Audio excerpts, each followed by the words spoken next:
Olá, caros telespectadores, eu, deputado Átila Jacomussi, conduzo agora o programa Assembleia Convida, com o tema A Valorização do Conselho Tutelar. Como anda a relação da sociedade com o Conselheiro Tutelar? Para esse debate, recebo meu amigo Márcio Araújo, ex-presidente do Conselho Tutelar de Mauá, e a saudosa doutora Lucy de Souza Lima, que deu grande contribuição ao formato jurídico do Conselho Tutelar de Mauá. Sejam bem-vindos e um prazer tê-los aqui. Lucy, Márcio, fico muito honrado de estar aqui com vocês aqui nesse programa que vai trazer uma grande contribuição para o estado de São Paulo, para a nossa região do ABC e também para a nossa querida cidade de Mauá. Quero iniciar falando um pouquinho da função do Conselheiro Tutelar no Brasil, e zelar pelos direitos das crianças, dos adolescentes, exigir de outros órgãos públicos que esses direitos sejam cumpridos. O Conselho Tutelar é chamado quando uma criança ou um adolescente é encontrado em alguma situação de violação de direitos. No entanto, o que parece simples no papel é bem diferente na realidade. Márcio Araújo, você que foi conselheiro tutelar por muito tempo, algumas situações que você teve dificuldade de cumprir na função. Bom, primeiro eu queria agradecer o convite, dizer que é uma honra estar aqui hoje, parabenizá-lo também pelo mandato. E esse é um tema muito importante para a gente debater com a sociedade, né? A função do Conselho Tutelar, como é que está hoje a atuação nos municípios. É claro que a gente encontramos na nossa cidade, tenho certeza que os meus amigos conselheiros de cidades adjacentes e vizinhas também tiveram também o mesmo enfrentamento, que muitas vezes o respaldo do poder público, né, nos deixa de mão atadas, né? Quantas vezes eu não fui encaminhado, Átila, deputado, a retirar uma criança vítima de maus tratos de uma casa e a gente não tinha o amparo necessário para ir buscar essa criança. Muitas vezes se esqueciam de que a gente ia para uma comunidade extremamente violenta, né, retirar uma criança do anseio da sua família, e muitos moradores que ali estavam também desconheciam qual era o nosso papel, nossa função. E aí a gente encontrávamos assim, nos deparávamos com ações da própria sociedade, achando que o conselho foi criado para tomar filhos dos outros, então já vinha com aquela revolta muito grande, a gente tinha uma grande dificuldade de poder realizar essas ações. Muitas vezes a gente tinha que contar aí com o poder da Guarda Municipal ou da própria polícia, mas aí muitas vezes a gente se esquecia que por outras vezes nós tínhamos que voltar naquele mesmo local por uma questão de uma criança fora da escola, de uma vaga de creche, enfim, e aí nós sofríamos grandes represárias, né? Acho que o Conselho Tutelar também, quando eu estava no meu mandato em Mauá, uma das grandes dificuldades era essa locução, sabe, essa interlocução com o Poder Judiciário. Muitas vezes os juízes atuavam muitas vezes com algumas ações levianas, pedindo ao conselheiro poder fazer aquilo que não era da sua atribuição. E muitas vezes o conselho acaba submetendo a esse tipo de papel, a esse tipo de trabalho, realizando atribuições que não são as suas previstas no artigo 136 do Estatuto da Criança e Adolescente, porque, infelizmente, precisava encontrar alguma maneira, né, para salvaguardar aquela criança que estava precisando dos cuidados do conselheiro. Mas foram inúmeras vezes, né? Quando você encontra uma criança no farol, esmolando, a ação do conselho é poder tirar daquela situação e poder levar a família a poder resgatar esse encontro com a criança e principalmente ofertar para essa família algumas situações que o município deveria oferecer, né? Que é uma escola de qualidade, que é um tratamento psicológico, enfim, que é uma educação que é diária, né? E aí a gente percebia que muitas vezes a gente estava fazendo o trabalho e a gente não tinha as políticas públicas implantadas no município. Então, para conseguir realizar nossas ações, era um mártir, com certeza. Inclusive, né, Márcio, eu quero exaltar os moradores de Mauá, o grande trabalho que você teve. Você revolucionou durante o período, eu era vereador naquele período, o modelo que você aplicou na cidade de Mauá, que foi copiado em outras cidades ali da região. Como você disse, né? É você resgatar, muitas das vezes, o maior patrimônio que um pai e uma mãe têm são os filhos. E a maior tristeza para um pai e uma mãe é muitas vezes ver o filho não tendo a falta de oportunidades, de realmente alcançar até sonhos que eles não tiveram. E o Conselho Tutelar tem esse papel. E você desempenhou isso, e por isso que hoje você está aqui. Né? E é uma grande referência para todos nós. Da mesma forma, eu quero falar com a nossa doutora, minha grande amiga, uma mulher de fé, valorosa, que realmente pratica o bem, né, para a cidade de Mauá. E exaltar, né, Lucy, todas as ações, né, que os conselheiros precisam ter autonomia. A gente sabe que são várias ações que o conselheiro tem que ter, e muitas delas tem que ter autonomia. junto ao Poder Executivo, o Poder Judiciário e o Poder Legislativo. Isso ocorre de fato, Luci? Então, na verdade, é bem complexa essa questão da autonomia do Conselho Tutelar, porque o Estatuto da Criança e do Adolescente fala que o conselheiro tem que ter autonomia nas suas decisões, né? Decisões estas que só podem ser revistas pelo Poder Judiciário. Só que, como o Márcio Araújo disse aqui, não só na nossa cidade, mas eu acredito que por todo o Estado, nos encontros que a gente realiza, o Poder Judiciário mesmo acaba não reconhecendo a autonomia do conselheiro, na medida que muitas vezes acaba fazendo o conselheiro como uma extensão da equipe técnica dele, determinando muitas vezes com o autoritarismo que eles desenvolvam situações que não é atribuição deles. O Poder Judiciário às vezes faz com que o conselheiro tutelar exerça atribuição de assistente social, de psicólogo, de oficial de justiça.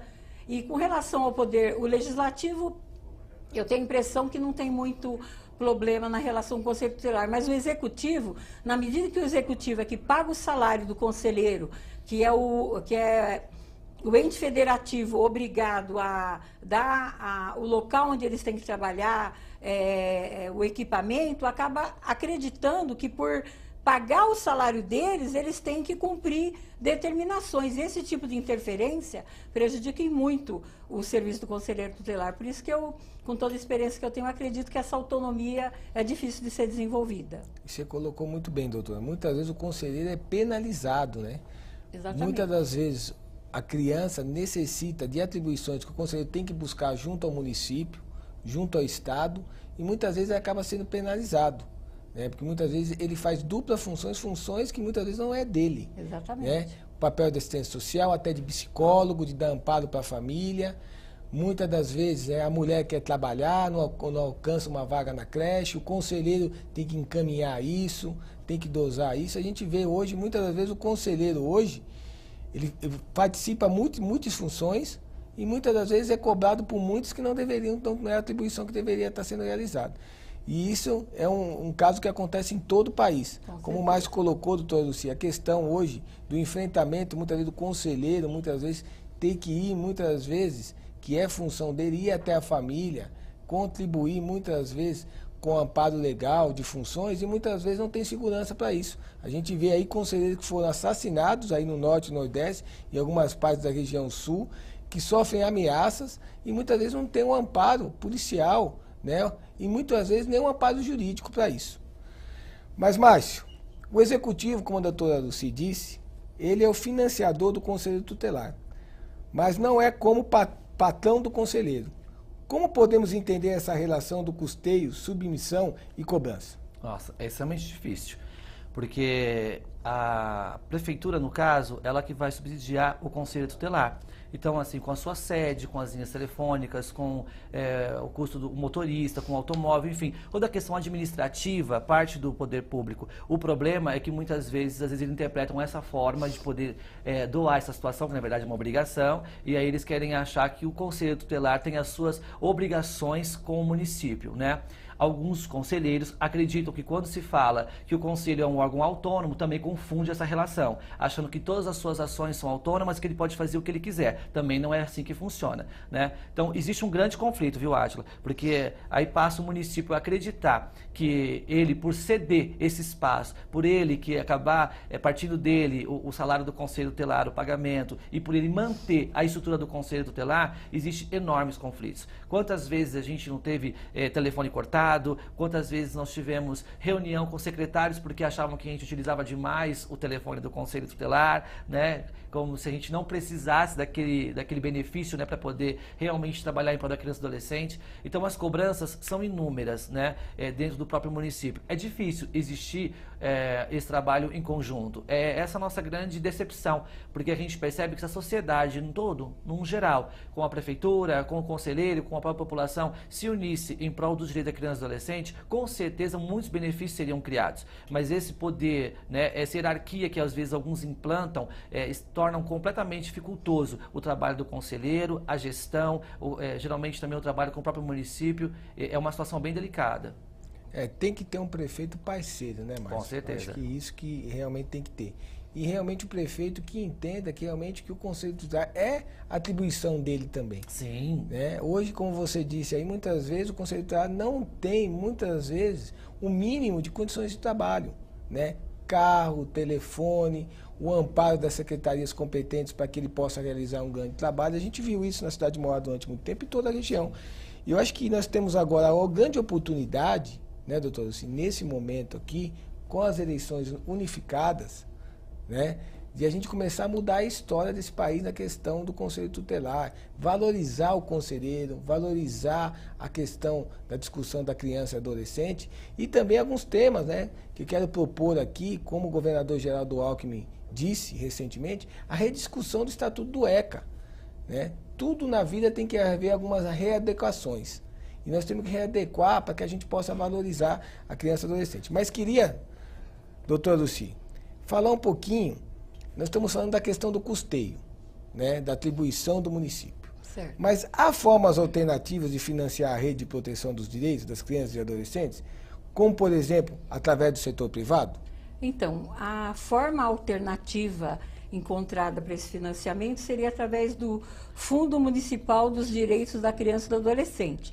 Então, todo município, a partir de 1988, a Constituição Federal, na verdade, 1990, que começou a existir os conselhos municipais, no caso, o Conselho Municipal dos Direitos da Criança e do Adolescente, também foi criado o Fundo Municipal em Defesa dos Direitos da Criança e do Adolescente. O que é esse fundo?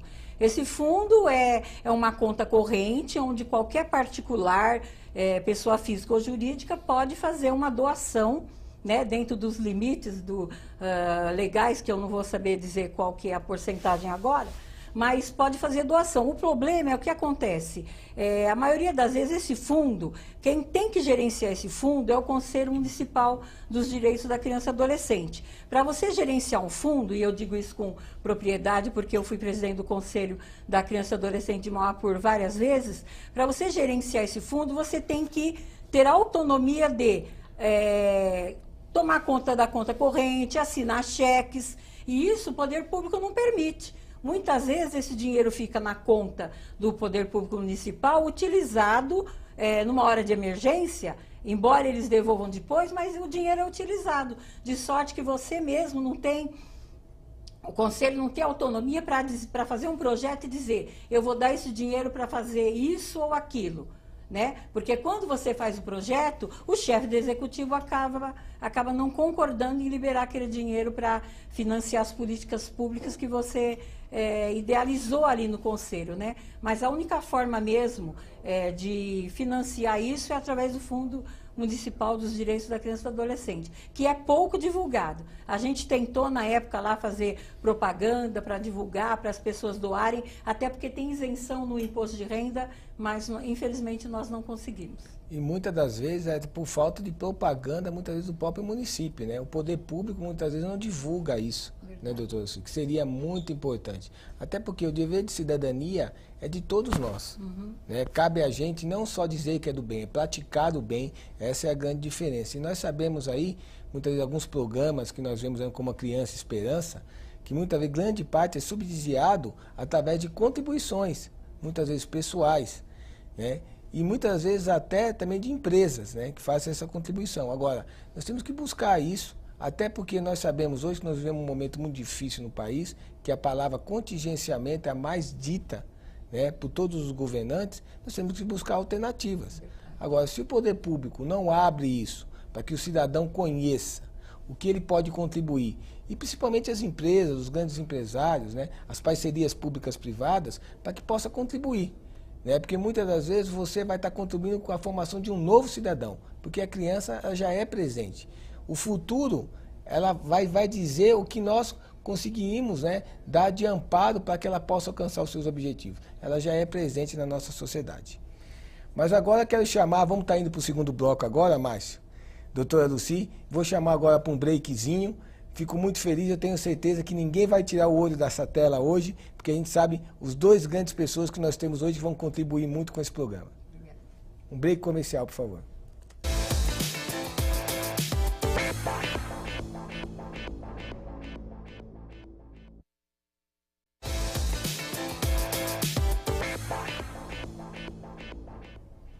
Estamos de volta com a Assembleia Convida discutindo o papel dos conselheiros tutelares na sociedade. Como foi falado, né, o conselheiro tutelar, o conselheiro, sofre com a situação do reconhecimento, do financiamento e tudo mais.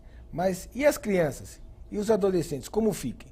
Quero pedir para tanto o Márcio Araújo e a doutora Lucy façam um ping-pong para que a gente possa discutir essa pergunta. Bom, os direitos deles permanecem, né, porque estão constituídos na lei, mas infelizmente eles perdem muito com isso na situação de garantias. A maioria dos direitos da criança e adolescente hoje estão extremamente violados, né? Só voltando atrás uma outra questão que você havia dito, na questão do financiamento, por exemplo, do CMDCA, o Fundo da Criança e do Adolescente, quantas entidades não apresentam, deputado, projetos para o CMDCA, né, para fazer atuações com crianças e adolescentes? Esses projetos também muitas vezes são rejeitados por questões políticas, né? Aí a entidade está correta, e aí leva um projeto inteligente, um projeto bacana para a sociedade, que vai ajudar muito na evolução da criança e do adolescente. Muitas vezes, por questões políticas e por outras dezenas de questões, esses projetos são barrados, né? Então, quem perde com isso somente é a criança e o adolescente. Eles ficam com seus direitos completamente violados, e aí a nossa sociedade perde, né, que a gente possa construir cidadãos de bem, que eles possam ter vida digna. Então, quantos projetos que deixam de ser financiados por esses motivos, por essas questões? Então, por mais que o conselheiro também perde muito com isso, quando a sua valorização não é reconhecida, mas a gente fica muito mais penalizado em saber que o nosso trabalho realmente não é reconhecido, mas o que dói mais é ver uma criança numa situação de direito violada, e muitas vezes você vê o órgão que foi criado para defendê-las de mão atadas, né? Sem poder realizar nada. Doutora Lucy. Na verdade, eu penso igual o Márcio, né? Na medida em que o poder público acaba não se interessando em não só a valorizar o trabalho do Conselho Tutelar, né? Porque eu soube que o senhor integra uma frente que pretende fixar um piso do salário do conselheiro tutelar, é isso? Mas eu penso assim, não é só o salário do conselho tutelar que importa. Para o conselheiro poder desenvolver a atividade dele de forma correta, tem que dar condições dignas, um local de trabalho adequado, sala privativa para atender as crianças e não violar a intimidade das crianças quando do atendimento, ter um carro para poder atender as diligências. Quando atender a diligência, tem que ter um lugar para colocar. Digamos que o conselheiro encontre uma criança abandonada de uma outra cidade, tem que ter um lugar para abrigar essa criança até que encontre a sua mãe. Tem que ter programas, né, políticas públicas, programas para as crianças e adolescentes que que os pais estão trabalhando, ficam em casa sozinhos, para não ficar na rua, não se envolver com drogas.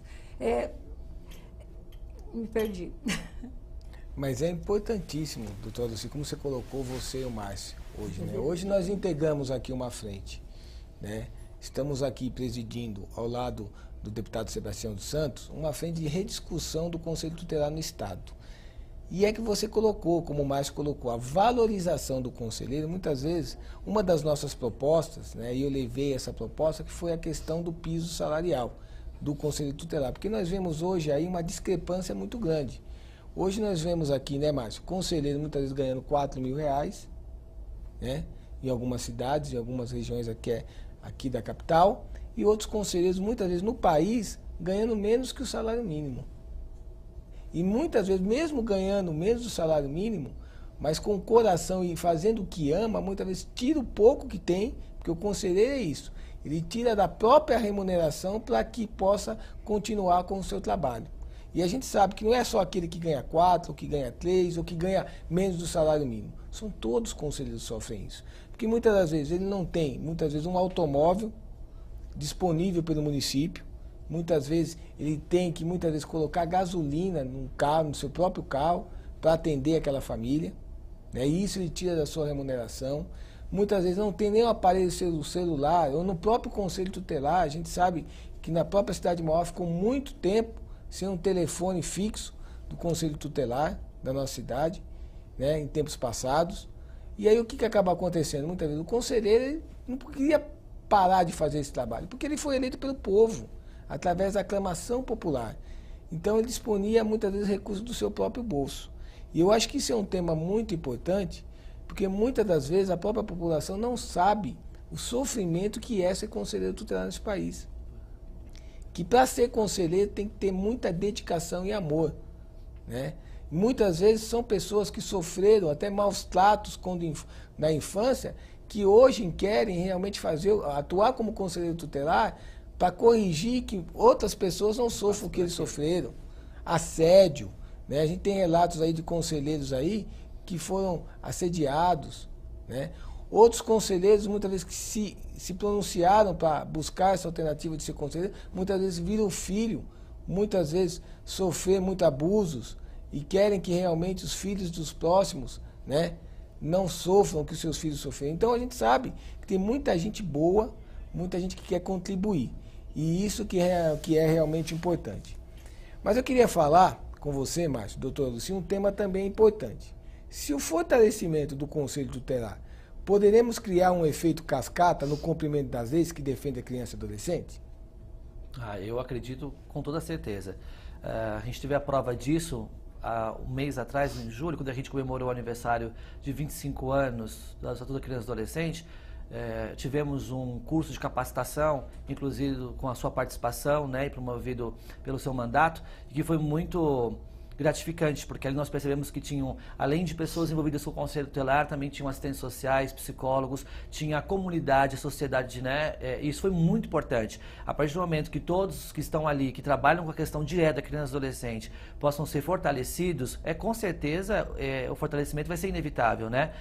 Nós percebemos ali que, além dessas conversas que nós tivemos, a gente percebia, né, fortalecendo o Conselho, com certeza nós vamos fortalecer outras áreas que possam realmente garantir o direito da criança e adolescente. Então, eu acredito muito nisso. Fortalecer o Conselho Tutelar, deu estrutura de trabalho, né, tem uma organização boa, com certeza a gente também vai conseguir garantir outras coisas. Mas há de se salientar, a implementação de políticas públicas é fundamental. Não adianta a gente ter um Conselho Tutelar com pessoas capacitadas e muito atuantes se a gente continua sem projeto para criança que está na rua vendendo bala no farol. Não vai adiantar a gente ter um conselho bem atuante se a gente vai continuar com uma cidade como estamos, com um número de vagas de creche assim gritantes, né? Então a gente precisa realmente que, além de valorizar o Conselho Tutelar e que seja o seu em todo, porque nossa cidade, por exemplo, quando eu fui conselheiro, eu até um pouco antes, o mesmo governo, né, o mesmo partido que hoje governa a cidade, chegou a reduzir o salário do conselho quase pela metade. O número de conselheiros eram 20 conselheiros e eles reduziram para 10. Né? Então, assim, que política pública é essa? Que fortalecimento de vínculos com a criança e com a comunidade que tem? Né? Então, precisa realmente ser revisto de forma positiva e de integração. Né? Se o poder público não enxerga o seu conselheiro, né, como um órgão realmente eficaz e tem que ser atuante para poder ajudar as famílias da sua própria cidade, que outro órgão vai fazer isso? Né? Então, com o fortalecimento do Conselho, eu acredito sim, acho que vai ser uma cascata mesmo, que os setores vão estar motivados a realmente trabalhar e cumprir aí o que determina a lei em prol da criança e adolescente. É isso mesmo, doutor Luci? É isso mesmo. É como eu disse anteriormente, não basta, como aconteceu logo depois do advento do ECA, os municípios saíram realizando eleições para cumprir a lei sem antes se estruturar para receber o Conselho Tutelar. Não basta fazer a eleição e eleger. Cada município tem que ter pelo menos um conselho integrado por 5 conselheiros. Não basta fazer a eleição. Tem que dar estrutura para que o conselheiro possa trabalhar. Tem que dar estrutura, tem que pagar um salário digno, mas também de acordo com aquilo que o poder público pode. Também não adianta querer pagar um salário muito grande e sob pena de faltar dinheiro para outras coisas, né? Mas tem que dar estrutura, tem que dar técnicos. O conselheiro, ele está lá para desenvolver as atribuições dele do artigo 136 do ECA, mas muitas vezes, como eu já disse aqui, ele tem que fazer o trabalho de assistente social, de psicólogo. O município, além do espaço físico e do salário, tem que procurar fazer como nós fizemos quando eu estava à frente do Conselho Municipal, ver a possibilidade de ter direito a férias, ter direito ao 13º, um convênio médico, o recolhimento do INSS, que a lei desde 2001 tornou o conselheiro tutelar como um contribuinte obrigatório, mas muitos municípios não fazem isso. Então, eu tenho plena convicção de que fortalecer o Conselho, fazer debates abertos para que a população saiba exatamente qual é a atribuição do Conselho. Porque o Márcio sempre fala em todas as palestras dele que a maioria das vezes os pais colocam o Conselho Tutelar para o filho como se fosse uma coisa ruim. Se você não me obedecer, eu vou te levar para o Conselho Tutelar. Quando, na verdade, o Conselho está lá para defender os direitos da criança e não para, como era no passado no Código Menorista, que era para penalizar a criança. Ele está lá para defender. Então, eu tenho plena convicção que se valorizar o Conselho, procurar fazer tudo isso que eu falei aqui, a criança e o adolescente têm muito a ganhar. Principalmente pela falta de informação, né, doutor? Assim como o Márcio disse, né? Hoje, alguns pais, por não saber o grande papel que o Conselho Tutelar exerce, muitas vezes, para penalizar, passa para o seu filho que o Conselho Tutelar é o bicho-papão, né? Assombra a criança com o papel do conselheiro. E a gente sabe que não é isso. O conselheiro está ali para acolher, realmente para reintegrar, para realmente solucionar, porque o conselheiro, muitas das vezes ali, ele é um intermediador. A gente sabe muitas vezes agressões que muitas vezes o marido comete não só com a mulher, mas também com o filho e com a filha. E muitas vezes o conselheiro ele serve até como intermediador, né, nesse setor, né? Muitas vezes o conselheiro tutelar, como você disse, Luci, o Márcio colocou, hoje muitas vezes, por não ter muitas vezes a valorização que deveria ter, muitas vezes acaba virando para a sociedade, para alguns, um lado negro. E não é isso, né? O conselheiro tem o seu papel, né? A gente vê muitas vezes os municípios, né? Muitas vezes as eleições de alguns municípios nesse país não foram diretas há algum tempo. Alguns conselheiros, eles são da forma, através da caneta, vamos dizer assim, na linguagem mais popular, eles são readequados no quadro sem eleições municipais. Isso acontece em muitos estados, em muitas cidades por aí. Muitas vezes nem eleições em algumas cidades foram feitas. O conselheiro é reconduzido.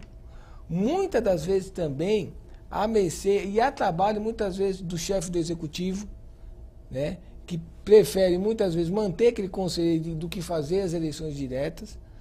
Não dá o curso de capacitar o conselheiro para que ele possa realizar um grande trabalho. A readequação dos temas, porque nós vivemos hoje numa sociedade que ela se modifica.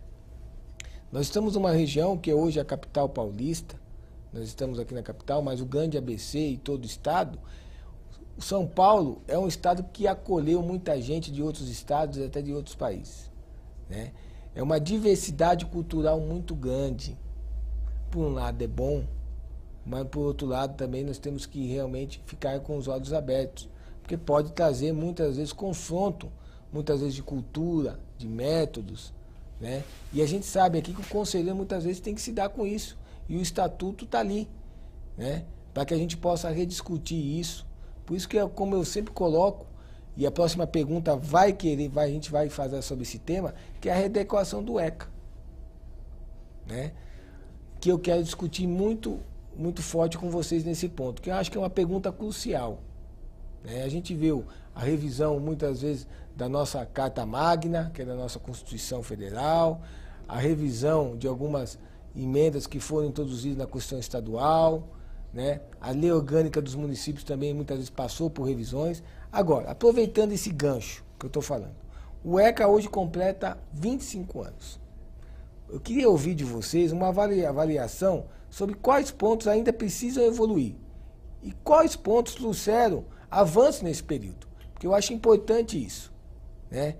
O que deixou um pouco a ver e o que realmente tem que ser mantido. E quais os pontos que nós temos que readequar durante esse período. Márcio. Deputado, o Estatuto ele é basicamente quase que perfeito, né? Ele contém todas as leis de garantias dos direitos da criança e do adolescente. Ele foi uma grande conquista, né, para o público infantil, público infanto-juvenil, e isso é inegável, né? ele trouxe, desses 25 anos de estatuto, você vai dizer que eu sou um pouco, eu estou sendo puxa-saco do meu trabalho, mas para mim a maior conquista do estatuto foi a criação dos conselhos tutelares, né? Porque adiantaria ter o estatuto se não tivesse um órgão fiscalizador, né? Aquele que pudesse realmente atuar de encontro com isso. Então, se você pegar o estatuto e você vai observar nele que as leis que ali estão contidas, elas realmente garantem quase todas as suas instâncias, né, o direito da criança, né?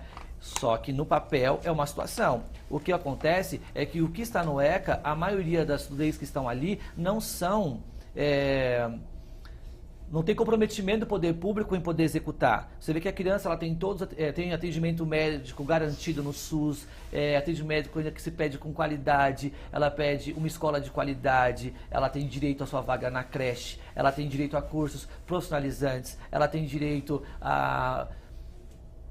ao esporte, à cultura, ao lazer. E isso é oferecido pelo poder público. Então, o estatuto realmente, ele na sua síntese, ele é muito maravilhoso. O problema está fora dele, né? Quando a gente se depara com a situação no dia a dia, é que a gente pode perceber, né, que o ECA precisa de algumas mudanças. Sim, se a gente for analisar, existem coisas que têm que ser repensadas, né? Por exemplo, a gente discute a internação de adolescentes que cometem atos infracionais. Algumas coisas realmente ficam...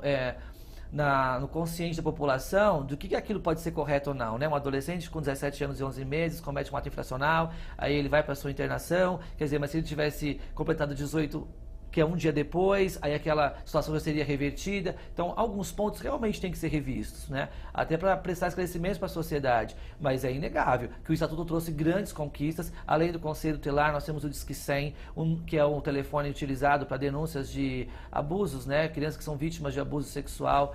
E foi muito importante, esse número de denúncias cresceu grandiosamente depois que foi unificado. Também, quando unificou-se o Cadastro Nacional da Adoção, antigamente existia em cada comarca, cada fórum, o seu cadastro de adoção, e ali as crianças daquela comarca estavam ali para serem adotadas. Hoje não, o cadastro ele é feito no Brasil inteiro. Hoje você pode estar uma criança que vive em outro estado. Então, teve-se muitas garantias, pode-se perceber que o número também de mortalidade infantil reduziu-se muito no nosso país. Então, o número de crianças também que hoje estão matriculadas na rede regular de ensino é muito alto.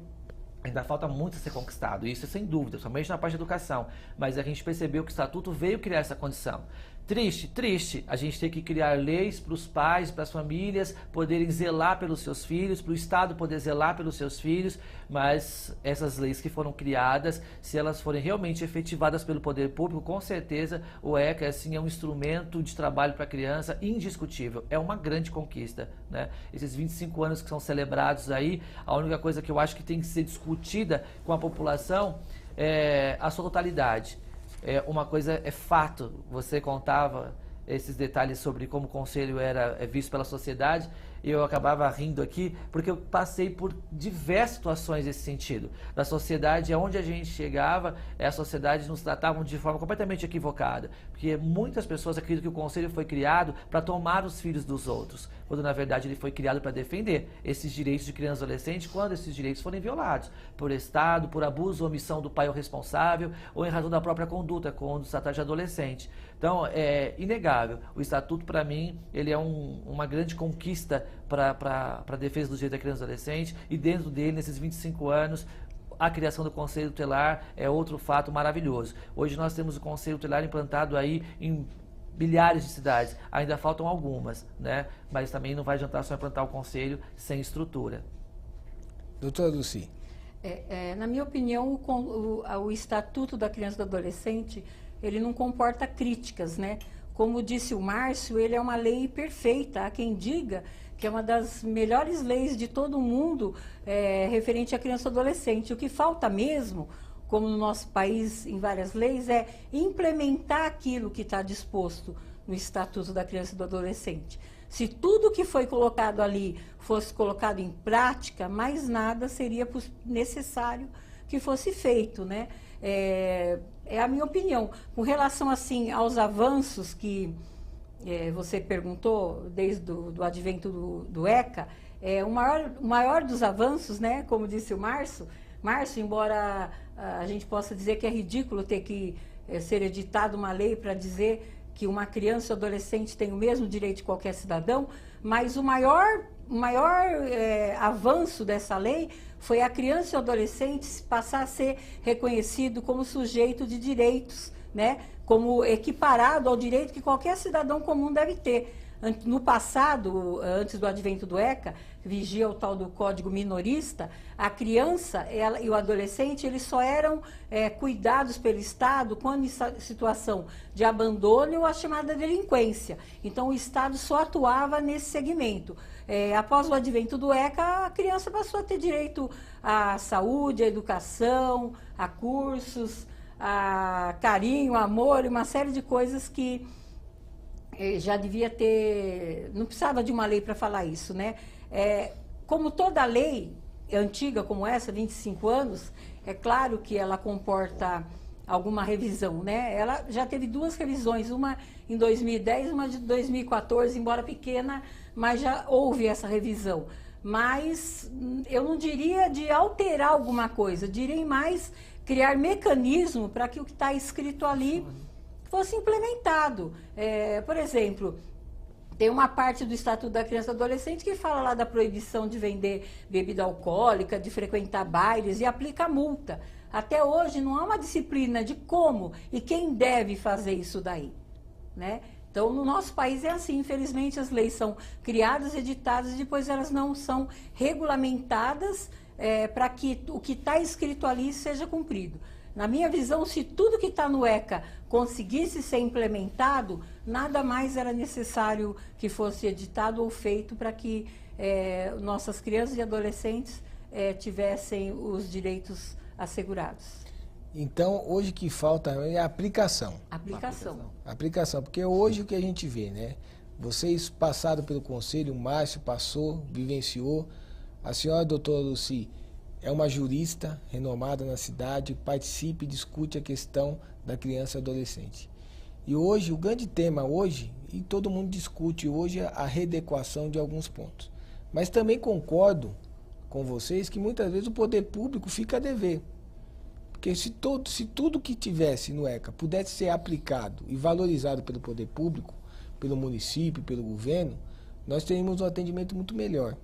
E os direitos da criança e adolescente seriam resguardados. E hoje, muitas vezes, a criança, que muitas vezes, a mulher, a mãe, que necessita muitas vezes deixar seu filho num local adequado, por exemplo, uma creche, para poder trabalhar, porque hoje as condições de vida, a mulher ganhou muito espaço, né? E isso é muito importante, o espaço que a mulher ganhou, nada mais que justo, porque a mulher tem sensibilidade em tudo que faz. Mas muitas vezes vai procurar uma vaga na creche, não tem vaga.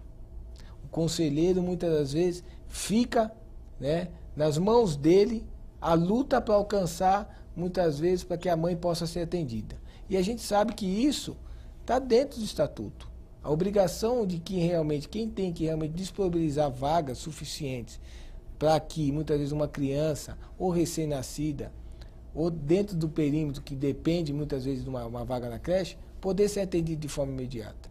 A questão da educação da rede municipal hoje. Hoje a rede municipal também nós passamos por uma grande dificuldade. Hoje não atende a parte educacional o mínimo de condições para que essa criança possa realmente alcançar voos futuros.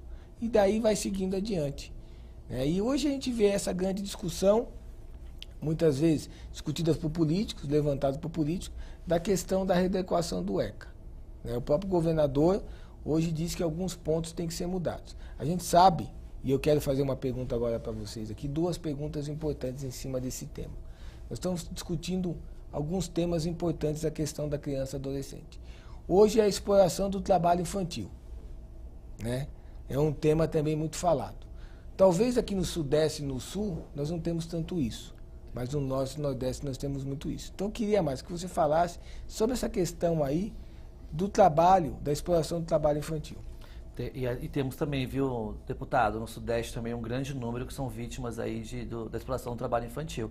Todas aquelas crianças que o senhor encontrar num farol, que estão ali trabalhando, vendendo uma bala ou jogando um pauzinho para cima, enfim, fazendo malabares ali, elas estão executando um trabalho infantil, né? E é exploração, porque é estatístico que mais de 90% do que eles arrecadam no farol, arrecadam com seus trabalhos por aí, são para poder sustentar muitas vezes a família em casa. E muitas vezes, deputado, é para sustentar os vícios vícios dos pais, entre álcool e drogas e tudo mais. Quantas crianças na madrugada a gente não presencia rezando esse tipo de situação no meio das ruas, né? São Paulo é uma cidade gigantesca e a gente presencia isso só no trajeto de vir para o centro de São Paulo, né? Quantas crianças que estão ali sendo exploradas e vitimadas por esse trabalho, né? E a gente percebe que não há uma fiscalização. Na verdade, muitas vezes há um jogo de empurra-empurra, né? Onde o poder público, mais uma vez, não assume a sua responsabilidade de poder reestruturar aquela família, né?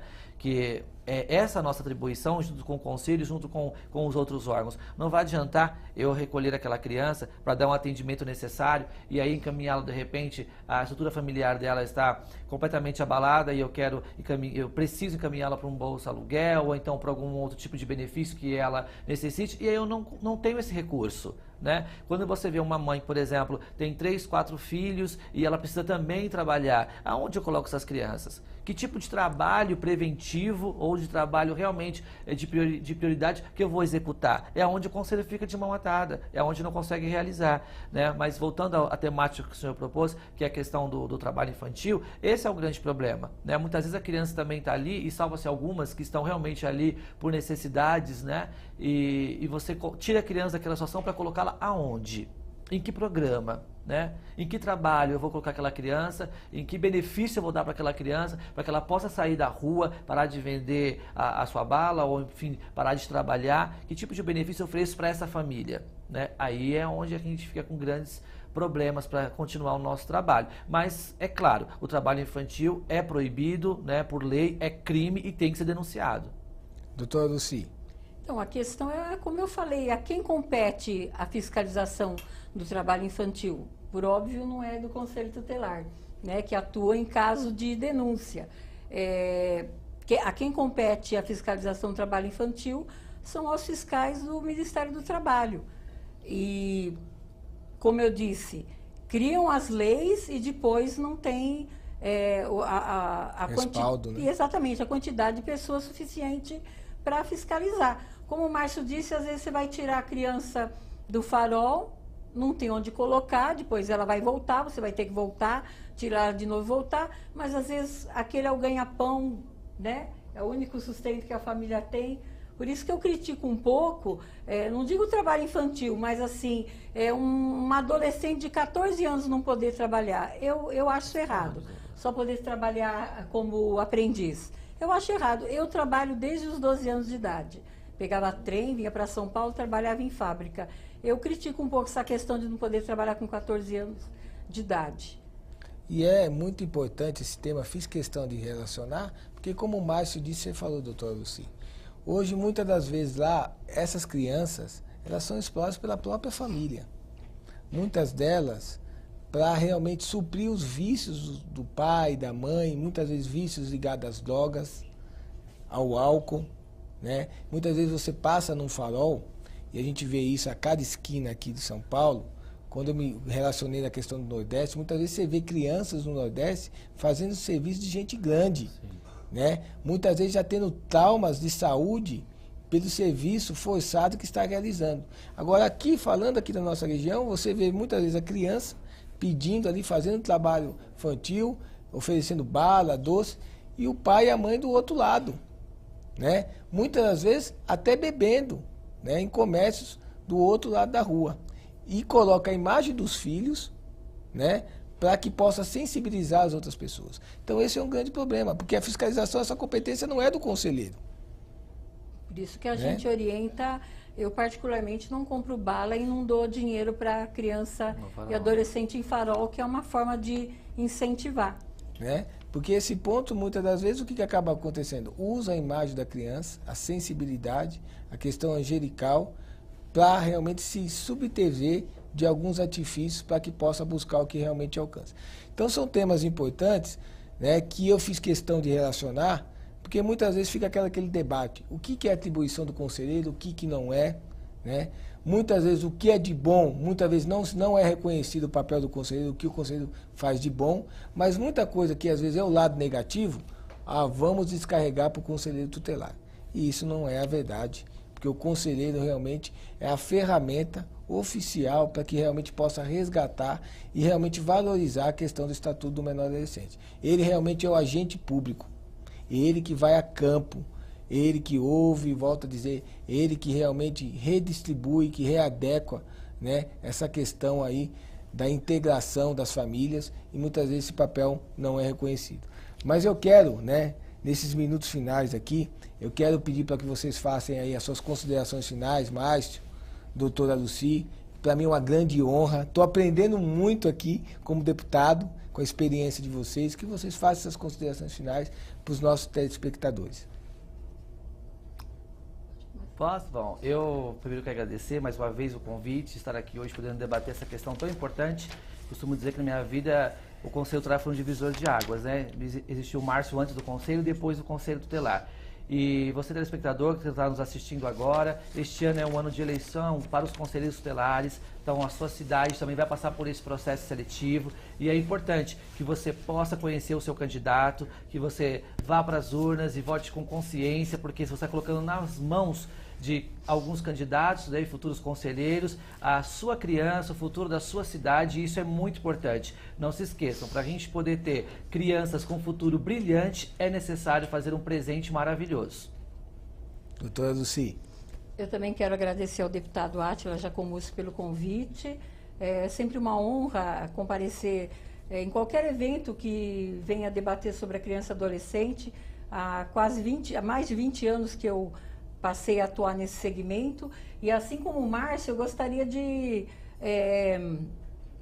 pedir para a população ficar atenta nessa eleição e procurar ver se o seu candidato, a pessoa que estão indicando para você votar, procurar conhecer se antes de ser conselheiro, se ela já atuava em prol da criança e do adolescente de forma voluntária, que esse, aliás, é um dos requisitos que a maioria dos municípios coloca, ver se essa pessoa já era voluntária, porque infelizmente tem muitas pessoas que estão querendo ser conselheiro tutelar ou como um trampolim político para depois virar vereador, seja lá o que for, ou até por conta do salário. Para vocês terem uma ideia, em Mauá, na última eleição, nós não conseguimos quase que nem preencher a quantidade de candidato ao conselho e suplente. Agora, com o aumento do salário, ouvi dizer que tem 76 candidatos. E eu tenho certeza, não fui lá olhar o nome deles, mas tenho certeza que mais do que a metade está ali só por causa do salário, só por questões políticas. Então, eu peço à população em geral de todo o estado que está nos assistindo, que procure ver, assim como a gente deve ver como foi a vida do nosso candidato a deputado, vereador, prefeito e tudo mais, procura ver a vida do candidato ao Conselho Tutelar, se de fato ele é comprometido com esse segmento. É importantíssimo você colocar isso, doutora Lucy, porque o que avalia o agente público ou o agente político é o currículo político, né? Muitas vezes o trabalhador tem que ir numa empresa, quando vai pedir um emprego, levar um currículo.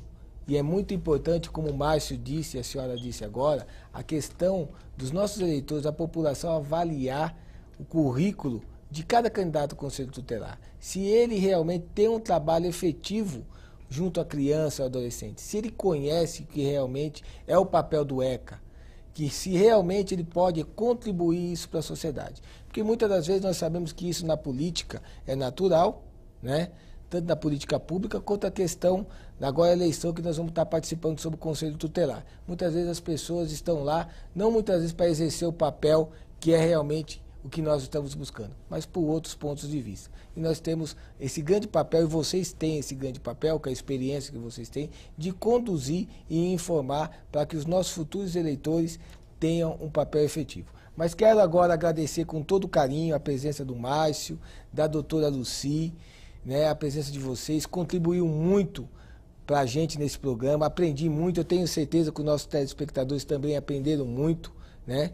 Nós estamos agora esperando as próximas eleições e esses pontos de vista vão contribuir para que cada eleitor realmente escolha o melhor conselheiro tutelar de cada cidade. Meu muito obrigado a todos e agradeço e espero que brevemente voltaremos a esse programa aqui para que a gente possa discutir mais novos temas. Muito obrigado.